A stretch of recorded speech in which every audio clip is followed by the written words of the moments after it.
ഈശോ മിശിഹായ്ക്ക് സ്തുതിയായിരിക്കട്ടെ. പ്രിയ സഹോദരങ്ങളെ, കഴിഞ്ഞ ദിവസം വളരെ യാദൃശ്ചികമായി എൻ്റെ കണ്ണിലുടക്കിയ ഒരു പ്രാർത്ഥനയുണ്ട്. വായിച്ചപ്പോൾ എനിക്ക് ഒത്തിരി ഇഷ്ടപ്പെട്ടു ആ പ്രാർത്ഥന.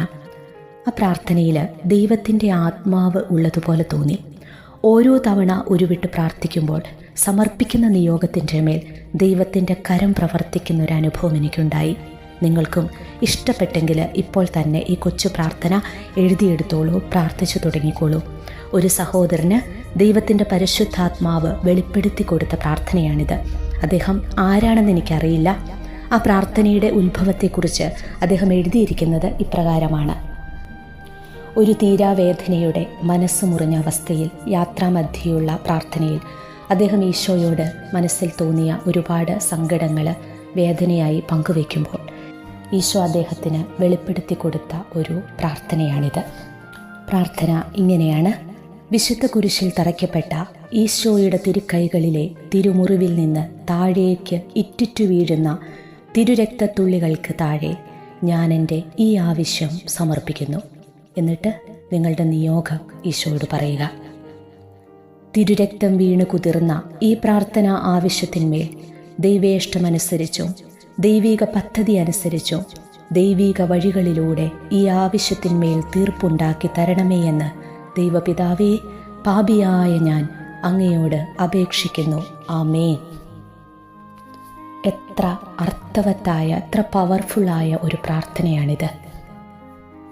നിങ്ങളിതോരോ തവണ ഉരുവിടുമ്പോഴും നിങ്ങളുടെ നിയോഗങ്ങൾ സമർപ്പിച്ച് ഓരോ തവണ ഈ പ്രാർത്ഥന നിങ്ങൾ ഉരുവിടുമ്പോൾ ദൈവത്തിൻ്റെ ഒരു അദൃശ്യകരം ആ നിയോഗത്തിൻ്റെ മേൽ പ്രവർത്തിക്കുന്നത് നിങ്ങൾക്ക് മനസ്സിലാക്കാനായിട്ട് സാധിക്കും. നാം എല്ലാവരും പ്രാർത്ഥിക്കുന്നവരാണ്. പല ആവശ്യങ്ങൾക്കായി പല രീതികളിലും നാം പ്രാർത്ഥിക്കാറുണ്ട്, അല്ലേ? കള്ളനും പ്രാർത്ഥിക്കും, ഇന്ന് രാത്രിയിൽ മോഷ്ടിക്കുവാൻ നല്ലൊരു വീട് കാണിച്ചു തരണമേ എന്ന്. മരുമകൾ ഒരു പക്ഷെ പ്രാർത്ഥിക്കുമായിരിക്കും, എനിക്ക് സ്വസ്ഥത തരാത്ത ഈ ഭർത്താവിൻ്റെ വീട്ടുകാരൊന്ന് ചത്തൊടുങ്ങിയിരുന്നെങ്കിലെന്ന്.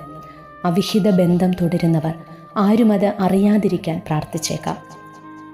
ബിസിനസ് ചെയ്യുന്നവർ തൊട്ടടുത്ത എതിരാളിയായ ബിസിനസ്സുകാരൻ തകരാനും തനിക്ക് ഉയർച്ചയുണ്ടാകാനും പ്രാർത്ഥിക്കാം. പഠിക്കാൻ ഒരു ശ്രമം പോലും നടത്താത്ത കുട്ടിയും തനിക്ക് ഉന്നത വിജയം തരണമേ എന്ന് പ്രാർത്ഥിക്കാം. തൻ്റെ പ്രേമബന്ധം മാതാപിതാക്കൾ അംഗീകരിക്കുവാൻ മക്കളും പ്രാർത്ഥിക്കാം. ചുരുക്കത്തിൽ, പ്രാർത്ഥനയ്ക്ക് കാരണങ്ങളോ വഴികളോ ന്യായമോ ഒന്നും തന്നെയില്ല. തനിക്ക് തോന്നുന്ന ആഗ്രഹം നടക്കാൻ ആഗ്രഹിച്ച് ദൈവത്തിനോട് പറയുന്നതല്ല പ്രാർത്ഥനയെന്ന് ഓർക്കുക. ചില അത്യാഗ്രഹങ്ങൾ മനസ്സിൽ തോന്നിപ്പിക്കുന്ന ലോകാരൂപി അത് നടക്കാൻ വേണ്ടി കർത്താവിനെ ശല്യപ്പെടുത്താൻ പ്രേരണ നൽകും. കല്ലുകളെ അപ്പമാക്കാൻ പ്രേരണ ഈശോയ്ക്ക് കൊടുത്തതുപോലെ ചോദിക്കുവിൻ നിങ്ങൾക്ക് ലഭിക്കും എന്ന വചനം ഈശോ പറഞ്ഞിട്ടില്ലേ എന്ന് ഓർമ്മിപ്പിച്ച് സാത്താനും നമ്മുടെ ഹൃദയാഗ്രഹങ്ങളെ സ്വാധീനിക്കാറുണ്ട്. ദൈവത്തെ ശല്യപ്പെടുത്തുന്നതോ പരീക്ഷിക്കുന്നതോ നമ്മുടെ ആത്മനാശത്തിന് കാരണമാകാനും സാധ്യതയുള്ള ചില ദുർമോഹങ്ങൾക്ക് വേണ്ടി പ്രാർത്ഥനയെന്ന ആയുധമെടുക്കാൻ നമ്മെ പ്രേരിപ്പിക്കും. അത് ദൈവം നൽകാതിരിക്കുമ്പോൾ പിശാച് നമ്മുടെ മനസ്സിൽ ഇങ്ങനെ പറയും: കണ്ടോ, പ്രാർത്ഥിച്ചിട്ടൊന്നും ഒരു കാര്യവുമില്ലെന്നേ, നീ എത്ര പ്രാർത്ഥിച്ചതാ, എന്നിട്ട് എന്തായി? നീ പ്രാർത്ഥനയും പള്ളിപ്പോക്കും ഒക്കെ നിർത്തിക്കോ. പിശാചിൻ്റെ ഈ ഉപദേശം കേൾക്കുന്ന നമ്മളും പറയും: ശരിയാ, എത്ര ധ്യാനത്തിന് പോയതാ, എത്ര ബൈബിള് വായിച്ചതാ, എത്രമാത്രം ജപമാല ചൊല്ലിയതാ, ഈ കൊച്ചു പറഞ്ഞ പ്രാർത്ഥനകളൊക്കെ ഞങ്ങൾ ചൊല്ലുന്നതാ, പക്ഷേ ഒരു മെച്ചവുമില്ല. അതാണ് യാക്കോബ് ശ്ലീഹ പറയുന്നത്: ചോദിച്ചിട്ടും നിങ്ങൾക്ക് ലഭിക്കുന്നില്ലെങ്കിൽ അത് നിങ്ങളുടെ ദുരാശകളെ തൃപ്തിപ്പെടുത്താൻ നിങ്ങൾ തിന്മയായിട്ടുള്ളവ ചോദിക്കുന്നത് കൊണ്ടാണ്. യാക്കോബ് ശ്ലീഹയുടെ ലേഖനം 4-ാം അധ്യായം 3-ാം തിരുവചനം. അപ്പോൾ നാം പ്രാർത്ഥിക്കുന്ന വിഷയങ്ങളിൽ തിന്മയുടെ അരൂപി ഉണ്ടോ എന്ന് നമുക്ക് എങ്ങനെ അറിയാം?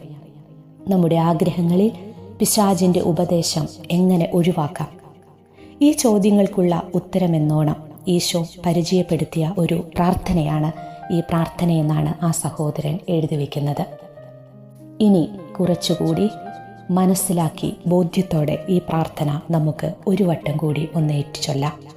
വിശുദ്ധ കുരിശിൽ തറയ്ക്കപ്പെട്ട ഈശോയുടെ തിരുക്കൈകളിലെ തിരുമുറിവിൽ നിന്ന് താഴേക്ക് ഇറ്റിറ്റു വീഴുന്ന തിരുരക്തത്തുള്ളികൾക്ക് താഴെ ഞാൻ എൻ്റെ ഈ ആവശ്യം സമർപ്പിക്കുന്നു. തിരുരക്തം വീണു കുതിർന്ന ഈ പ്രാർത്ഥനാ ആവശ്യത്തിന്മേൽ ദൈവേഷ്ടമനുസരിച്ചും ദൈവീക പദ്ധതി അനുസരിച്ചും ദൈവീക വഴികളിലൂടെ ഈ ആവശ്യത്തിന്മേൽ തീർപ്പുണ്ടാക്കി തരണമേ എന്ന് ദൈവപിതാവേ, പാപിയായ ഞാൻ അങ്ങയോട് അപേക്ഷിക്കുന്നു. ആമേൻ.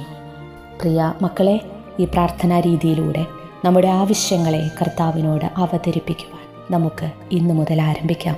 കാരണം നമ്മുടെ ആവശ്യങ്ങളിലെ ശരി തെറ്റുകൾ നമുക്കറിഞ്ഞുകൂടാ. അതിനാൽ നമ്മുടെ പ്രാർത്ഥനകൾക്ക് ഒരു അരിപ്പ ആവശ്യമാണ്. എന്താണെങ്കിലും ഈശോയുടെ തിരുരക്തത്താൽ അശുദ്ധികൾ നീക്കപ്പെടും. കർത്താവിൻ്റെ പദ്ധതി അനുസരിച്ചു മാത്രം നമുക്കൊരു വഴി തുറന്നു കിട്ടാൻ വേണ്ടിയും നമ്മുടെ ബുദ്ധിയേക്കാൾ ഒന്നാം സ്ഥാനം ദൈവത്തിന് കൊടുക്കാനും അതുവഴി ദൈവഹിതത്തിന് വിധേയപ്പെടുന്ന ദാസനും ദാസിയുമാകാനും നമുക്ക് സാധിക്കുന്ന ഈ പ്രാർത്ഥന ഇന്ന് തന്നെ നമുക്ക് എഴുതിയെടുത്ത് പ്രാർത്ഥിക്കാം. പറ്റുന്നവരിലേക്കെല്ലാം നിങ്ങൾ ഈ പ്രാർത്ഥന അയച്ചു കൊടുക്കൂ. അവരും പ്രാർത്ഥിക്കട്ടെ. എത്ര തവണ വേണമെങ്കിലും നിങ്ങൾക്കിങ്ങനെ പ്രാർത്ഥിക്കാം. എന്നാലും ഒരു ക്രമമെന്നോണം തുടർച്ചയായ 9 ദിവസങ്ങളിൽ 7 തവണ വീതം രാവിലെയും രാത്രിയും ഈ പ്രാർത്ഥന വിശ്വാസത്തോടെ നിങ്ങൾ ചൊല്ലി പ്രാർത്ഥിക്കുക. രാവിലെയും 7 തവണ, രാത്രിയിലും 7 തവണ വെച്ച് നിങ്ങൾ തുടർച്ചയായി വരുന്ന 9 ദിവസം ഈ പ്രാർത്ഥന ചൊല്ലുക. നമ്മുടെ ഓരോ ആഗ്രഹവും കർത്താവിൻ്റെ മുൻപിൽ പ്രാർത്ഥിക്കുമ്പോൾ ഈ രീതിയിൽ തുടർന്നാൽ തെറ്റുപറ്റാതെയും പിശാചിൻ്റെ കുതന്ത്രങ്ങളിൽ പെടാതെയും നമുക്ക് ജീവിക്കാം. ഈ പ്രാർത്ഥനയിലൂടെ നാം ഓരോരുത്തരും ഏറ്റുപറയുന്നത് ഒരൊറ്റ കാര്യം മാത്രമാണ്: എൻ്റെ എല്ലാ ആവശ്യങ്ങളും നടത്തിത്തരുന്നത് എൻ്റെ കർത്താവാണ്. എൻ്റെ എല്ലാ ആവശ്യങ്ങളും നടത്തിത്തരുന്നത് എൻ്റെ കർത്താവാണ്. നിങ്ങളുടെ ആവശ്യങ്ങൾ നടത്തിത്തരുന്നത് കർത്താവാണ് എന്ന് ബോധ്യമുള്ളവർ ഒരു ആമേൻ പറഞ്ഞ് ഈശോ അനുഗ്രഹിക്കട്ടെ.